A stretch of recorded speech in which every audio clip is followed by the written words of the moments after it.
As someone who has been residing in Belfast, Northern Ireland for several months, I wanted to record and discuss my observations of the 11th and 12th of July. But before I get into my experience, I wanted to add some disclaimers to this video. My first disclaimer is that I am an outsider to Northern Ireland. My perspective is not that of a local. If my accent didn't already give it away, I am from the United States, so my perspective is that of someone who did not grow up in Belfast.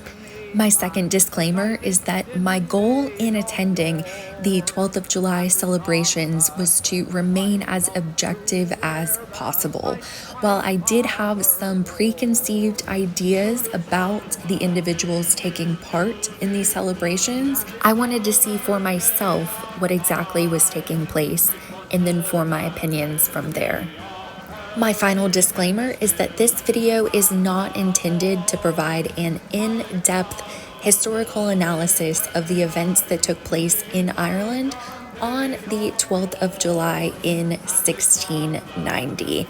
I will certainly do my best to provide as much historical context as possible from a layperson's perspective, but this is not an educational history video.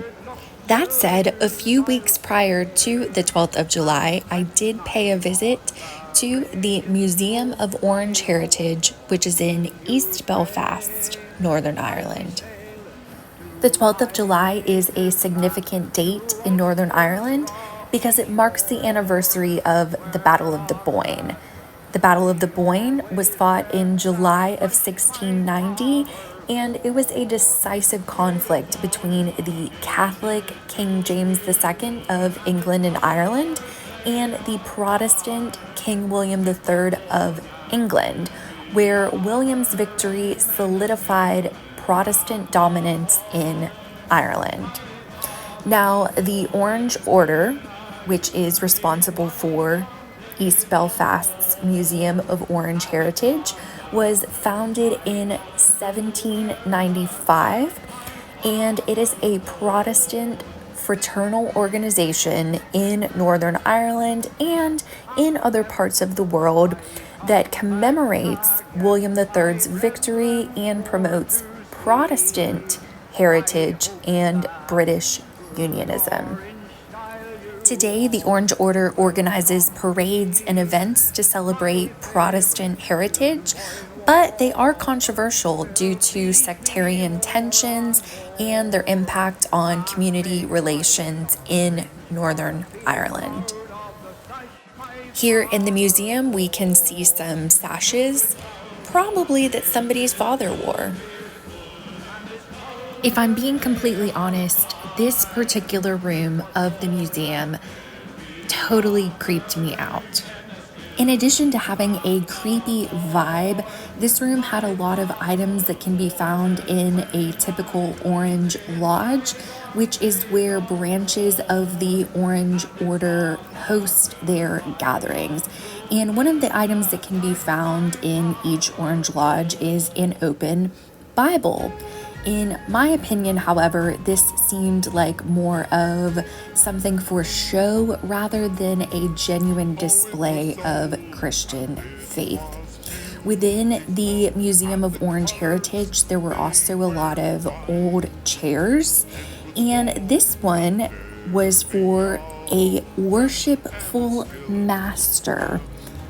Are you kidding me? What kind of organization has a leadership position called a worshipful master? So the Battle of the Boyne continues to be commemorated each year on the 12th of July to symbolize this pivotal moment in Irish history that has had lasting cultural and political implications. But, of course, before the 12th of July each year, we have the 11th of July. So, on the 11th of July, I decided to take a bus tour around the city of Belfast to see if I could spot any bonfire stacks in the city. As part of the 11th night celebrations before the 12th of July celebrations, Northern Ireland's Loyalist and Unionist communities light bonfires to symbolize the historical beacons used to guide William of Orange's ships, and these bonfires also symbolize William of Orange's victory at the Battle of the Boyne. Fortunately, I was able to find a bonfire to walk to on the night of the 11th.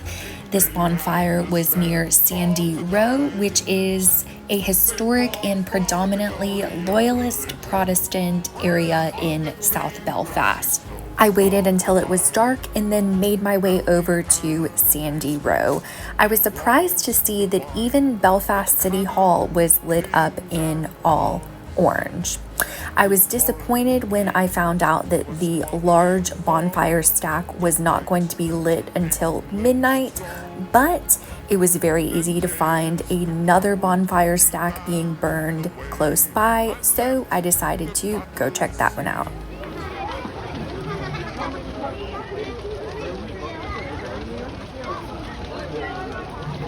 It's a bit hard to believe that that bonfire was lit so close to a residential area, but it was.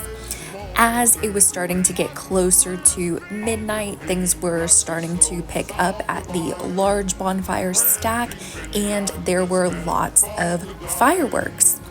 As you may have noticed, when I spotted this bonfire stack earlier in the day, the flag of the Republic of Ireland was not on the bonfire stack. They were slick and waited to as close to the last minute as they could to put their hatred on display. I did say that I was going to try to be as objective as possible, but burning the flag of Ireland is objectively provocative and a symbol of Northern Ireland's sectarian divisions and tension.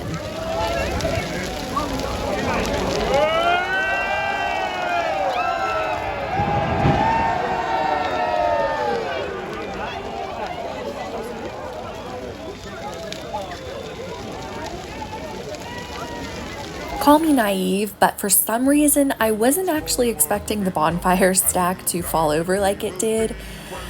My goodness, was that hot, and that was not my idea of fun. But I witnessed the 11th night for myself, and that takes us into the 12th of July.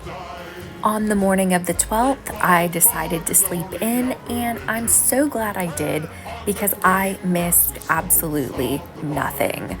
For the 12th of July celebrations, there's a parade that takes place with members of the Orange Order marching for several miles in one direction. And then in the afternoon, they have to turn around and march back towards the city center. So I made my way towards Sandy Row to check out the return parade.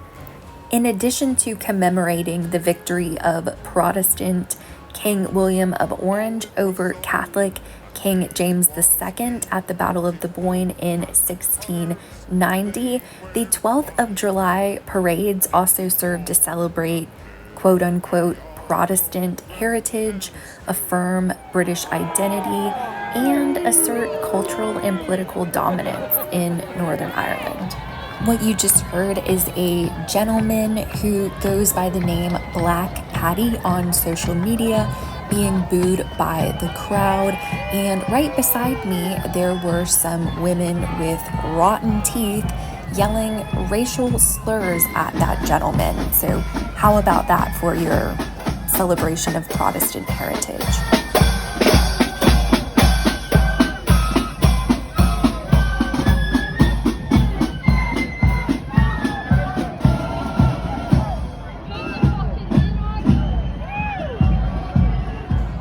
As you can see, these bands are predominantly using drums and flutes, and this is rooted in historical traditions.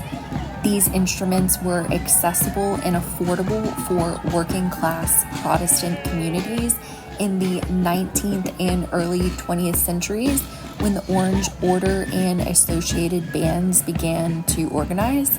So, over time, these instruments became traditional within the cultural framework of the parades, symbolizing loyalty to Protestant heritage.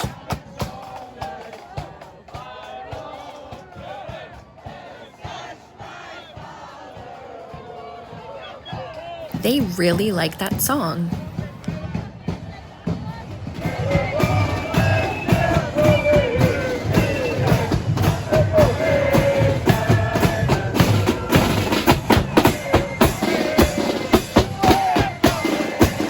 I actually had to look up this song because they finally decided to play something different, and the only lyrics I could make out were UDA.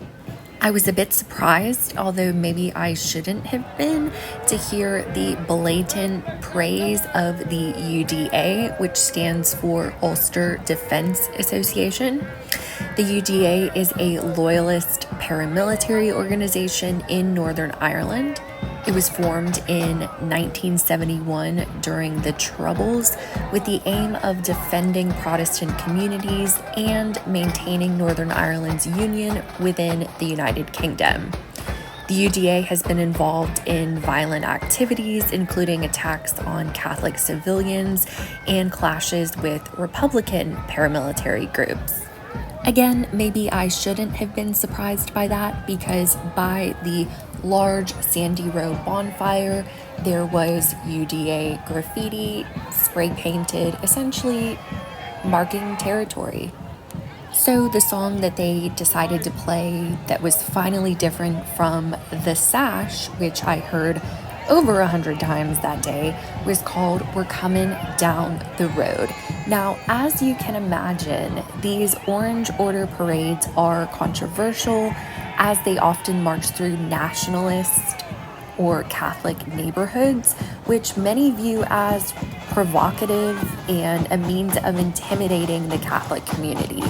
Now, while the largest celebration does take place on the 12th of July, there are also orange parades that take place leading up to the 12th of July.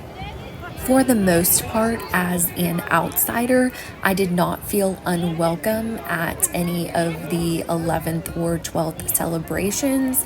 However, I definitely wasn't trying to bring any attention to myself. However, I did have one negative interaction that I wanted to share. While I was standing and watching the parades, there was a man in his 50s to my right, along with his mother, who looked like she was about in her 70s. At one point, I did hold his spot while he left watching the parade, and I believe he was going to get more liquor for himself. But when he came back, he asked me what my name was. And without even thinking, I shared my first name, which is an Irish sounding name. Well, a few minutes later, I saw his mother speaking to another woman. They were looking directly at me, and she did mutter the word Fenian, which is a derogatory term for an Irish or Catholic individual. I did not sweat that remark in the slightest, but obviously it did give me a sense of that individual's true colors. My sincere goal when making this video was to be as objective as possible and to not go out of my way to make the unionist community look bad, but they really didn't need my help at all. They accomplished that all on their own. Here we have the aftermath of the Sandy Row 11th night bonfire, and as you can see, they do still have Israeli flags on display. Fun fact, if you did not know, in Northern Ireland, the unionist community does tend to be pro-Israel, while the nationalist or Catholic community tends to be pro-Palestine. In addition to having the flag of the Republic of Ireland at the top of the bonfire, there was also a Palestinian flag. I feel like getting to see the 11th and 12th of July in Belfast was a once-in-a-lifetime opportunity for me. Unfortunately, once was more than enough.